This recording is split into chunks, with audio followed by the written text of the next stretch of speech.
Professor Minerva McGonagall is perhaps one of, if not the most influential and inspiring female characters of the Harry Potter books. She's been through and done it all, using her own personal life experiences and lessons to become the strong, proud and dominant woman that we see in the books, all the while gaining so much respect along the way. In today's video, I'm going to take you through the early years of Minerva, looking at her ups and downs, along with several other factors that shaped her into the woman she became. This is the early years of Minerva McGonagall. Pier totum locomotor!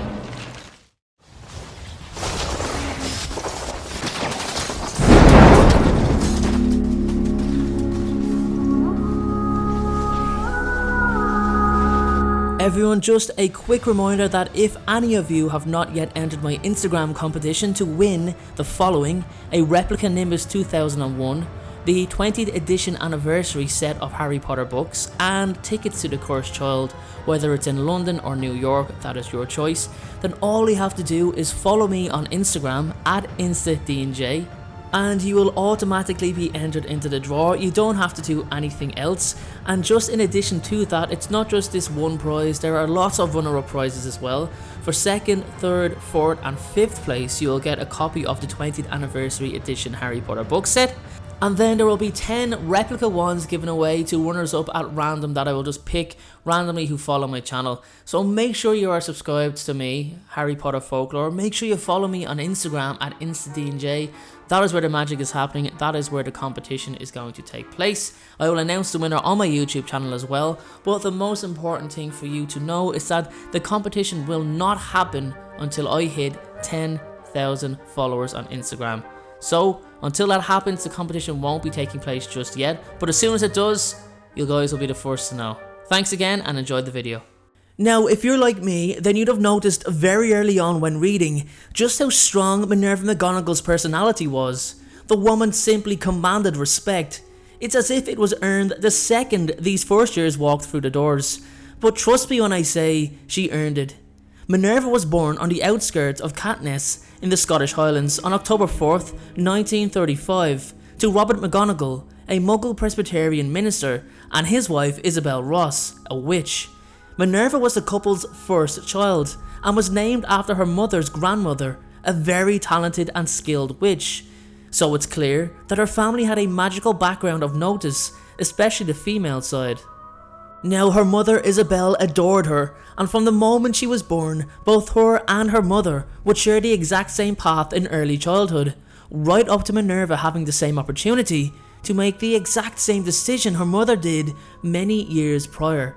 But we will get to that soon enough. Baby Minerva showed signs of magic early on, and while this was a delight to her mother, it was also a hindrance and, to her own sadness, envy on Isabel's behalf. Isabel was from the Highlands too. It was where she met her husband Robert.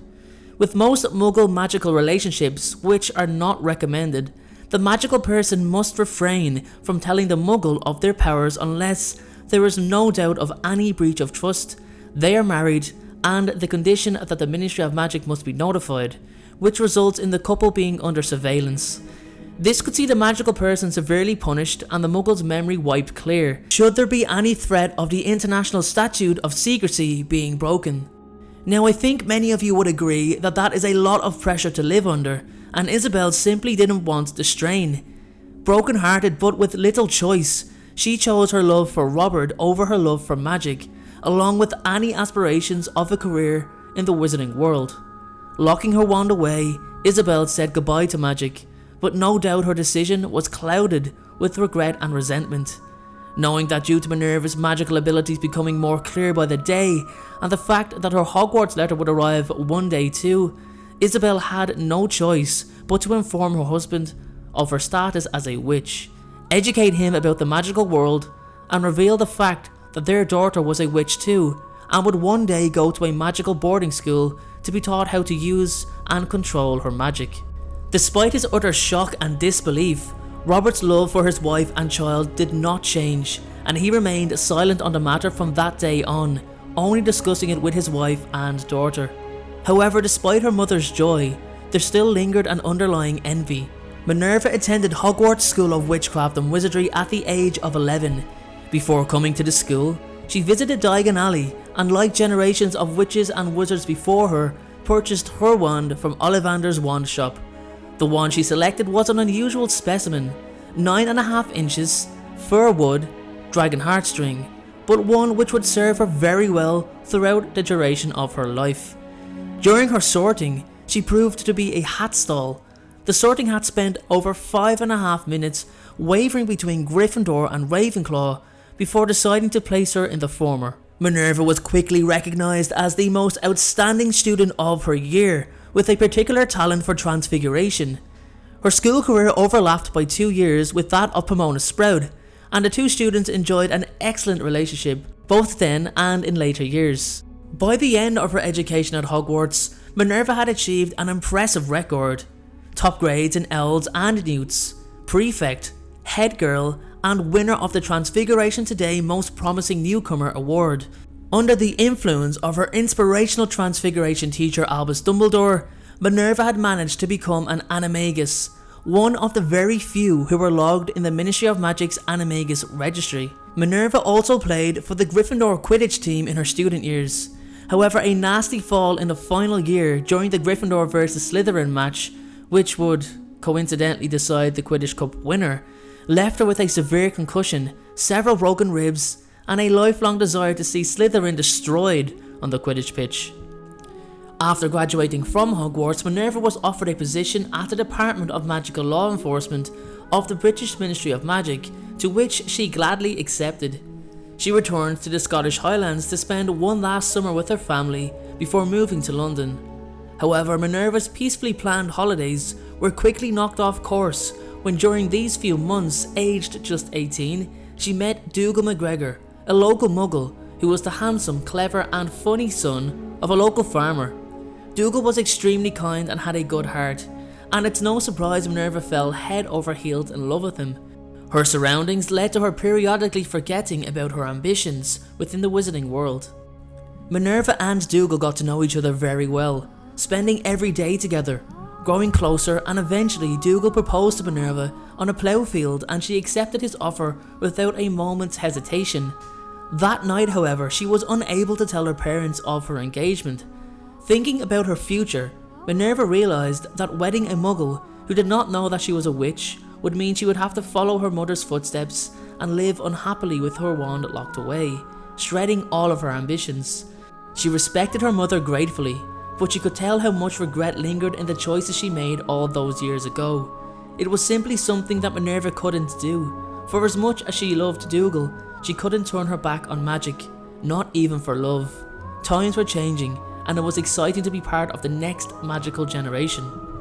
Early the next morning, Minerva went to tell Dougal that she had changed her mind and could not marry him, aware that if she broke the international statute of secrecy and told him why, she would lose her job at the ministry for which she was giving him up. She could give him no good reason for her change of heart. She left McGregor devastated and headed for London 3 days later. Despite his many attempts of sending letters pleading for her return, they went unanswered. Minerva, like her mother, felt regret in her decision, but it was the lesser of two burdens. She could move on from Dougal, but not from magic. And that is all for today's video, everyone. Thank you so much for watching. I'd love to know your thoughts in the comment section below, and I encourage you to please subscribe and share my videos if you like my content, because without your help the channel cannot grow. And with that being said, making videos on a regular basis does cost time, money and a serious amount of effort. However, I absolutely love making videos. It's my dream and it's my passion. So if you'd like to contribute to helping the channel to grow for just $1 a month minimum through Patreon, it truly helps, and it means that I can put fewer ads in my videos as my Patreon grows. You don't have to donate. This is just on the kindness of your heart. The link is in the description below, and please make sure to check out my other videos that will appear on screen and my merchandise link below too. I also have a second channel called Game of Thrones Lore that will have regular content uploaded on it very soon. Thanks again for watching, everyone. It means the world to me, and I hope you all have a fantastic day.